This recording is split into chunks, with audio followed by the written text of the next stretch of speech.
I'm Lucas and today I'll be presenting wilderness encounters in the Hatchet book. Let's start by saying that Brian flies to go meet his dad in the north of Canada. So with that being said, he flies over multiple forests, and I'm not saying that it's more dangerous, but like in Brian's case, if the plane crashes, you're in big trouble.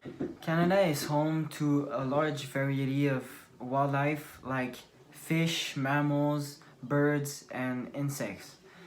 There are about 40 species of wildlife that you can only find in Canada too. Experts say that if you go in the wilderness, you should probably learn about where you're going first and like which animals you'll probably come face to face with. They also recommend you to stay in your own zone and to not go into like other animal zones or people zones. For an example, like if you see a bear and he hasn't already seen you, don't go there and say hi or you'll get yourself in big trouble. It also depends on which animal you come face to face with. For an example, there are many sorts of bears and there's a different technique to avoid each and one of them. In Brian's situation, he wasn't supposed to end up in the woods, so why would he have learned about where he was going? He probably should have done a small research because of course he's going in North Canada with his dad, but like nobody knew that the pilot was going to get a heart attack. Brian has had many wildlife encounters in the book.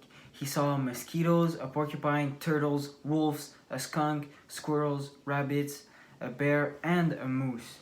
The crazy part is that he survived all of these encounters. Let's talk about the wildlife encounters that affected Brian the most in his survival situation.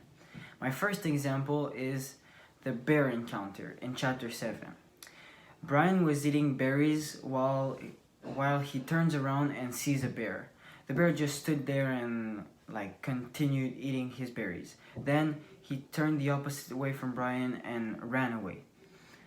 Brian was lucky, but he kind of did the right thing. Brian just stood there. While the right thing to do is to stand there and try to make yourself look as big as possible.